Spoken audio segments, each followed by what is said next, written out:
Hello, everybody. John Mitchell here from johnamitchell.tv. That's my website.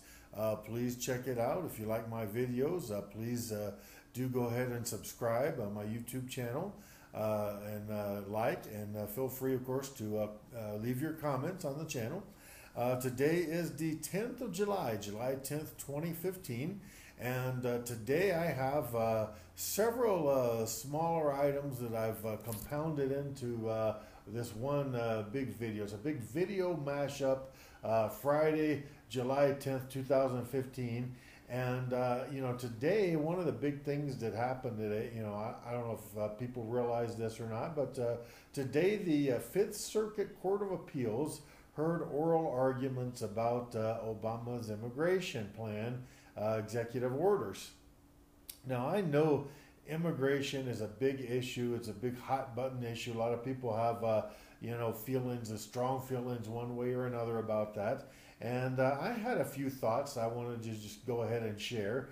A lot of people say, well, we shouldn't give any kind of benefits, any quote unquote amnesty to the illegal aliens, the undocumented people in our country, because, we are a nation of laws, and why would you give any kind of a break? Why would you give an amnesty to a bunch of lawbreakers? I mean, we're a nation of laws, right?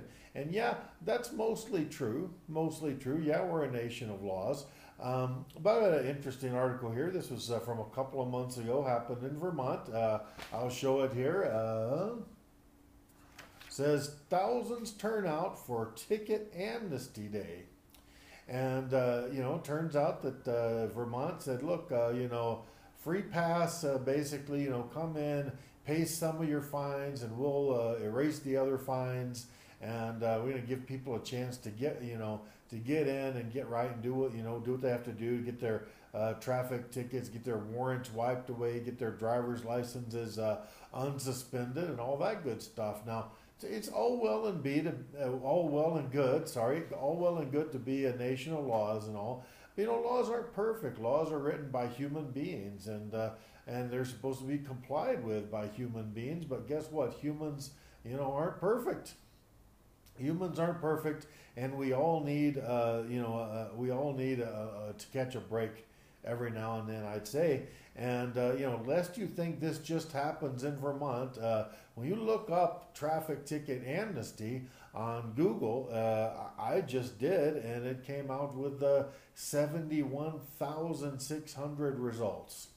So, traffic ticket amnesty, they're giving amnesty to a bunch of lawbreakers, right? Happening all over the United States in our good old, nation of law and order. Now, nation of law and order, funny thing about it, mostly it's Republicans, Tea Partiers, conservatives that make that argument, the anti-immigrant argument. We're a nation of laws. We got to respect the laws. If not, all hell's going to break loose. It's going to be chaos, right? Well, I've got another article here from July of 2015. It's an article from this month. It says, cops respond to Kentucky gay couple requesting marriage licenses. The Supreme Court recently ruled in favor of gay marriage, aka marriage, and they said that all of the United States, the law of the land is gay people can now get married. So congratulations on that.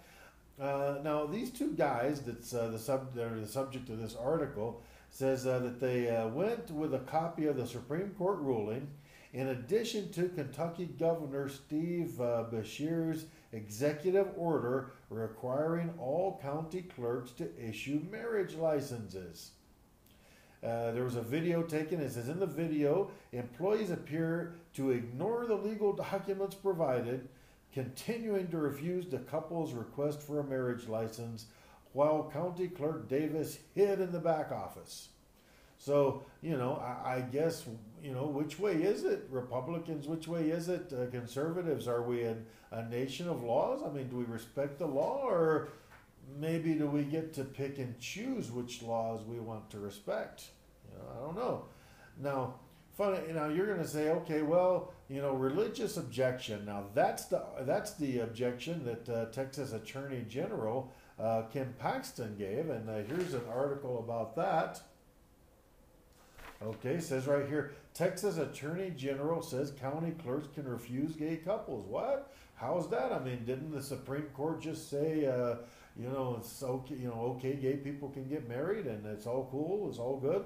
Well, turns out that Texas Attorney General says county clerks and their employees retain religious freedoms that may allow accommodations of their religious objections to issuing same-sex marriage license. Now, I've got, two things to add to that, okay, Ken Paxton. Number one, in your private life as an individual person, you get to make choices about what you feel is morally right or wrong. But once you take a job with the government, you're going to have to go ahead and just, comply with the laws, comply with regulations, just like everybody else. And if you feel strongly enough, if I would say to any Texas official or any other official that wants to, claim religious objections to this, look, if that's your point of view, that's fine with me. I don't have a dog in the fight. I'm not gay, but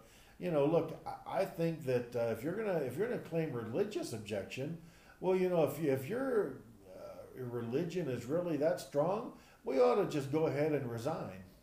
Just go ahead and resign your post. Just leave it to somebody else.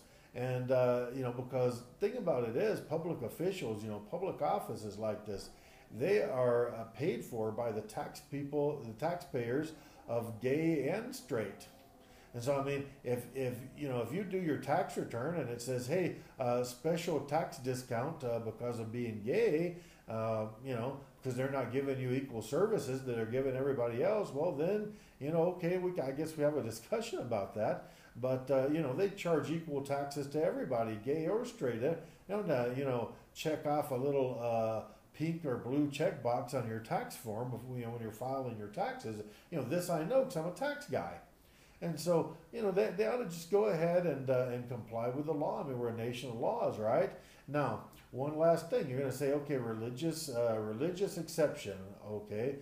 Now, what about the religious exception to the immigrants? Well, it's morally wrong. They crossed the border, et cetera, et cetera. Okay. Well, I did a search and I found 90 different verses from the Bible. Leviticus 19:33. When a stranger sojourns with you in your land, you shall not do him wrong. Treat him as a native among you. Love him as yourself. And you say, well, maybe that's just an accident. Maybe I'm not really supposed to be nice to immigrants, right? So then we go, okay, how about Exodus 22:21? You shall do no wrong to a sojourner or oppress him. Ooh, ouch. There's something similar in Deuteronomy. Cursed be anyone who perverts the justice due to the sojourner. Now, I don't see anything about rounding people up and deporting them or anything like that. And maybe you're going to say, okay, well, all those things are well and good. That's the Old Testament. Well, Matthew 25:35. For I was hungry, you gave me food. I was thirsty, you gave me drink. I was a stranger, and you welcomed me in. I mean, they're putting that right up there with feeding the hungry and giving a drink to somebody who's thirsty. And so, like I said, I was able to find 90 of these different verses in the Bible. So, I mean, if you're if you're a conservative in America today and you're all up in arms about, about the quote unquote illegal aliens, the undocumented workers, whatever you want to call it, just think about, really sit back, really step back a bit, and think that through. Are you really making a political argument or a moral argument that you want to cloak in morality? So, anyway, just a few thoughts that I had. Love to get your thoughts in the comments below the video, or above, or below any of the videos on my channel. I expect to come along with brand new videos, pretty much on a regular basis. And I do want to thank everybody up front for going ahead and checking out my channel, checking out my videos. Thanks so much for that. It really means a lot to me. And until next time, have a great one.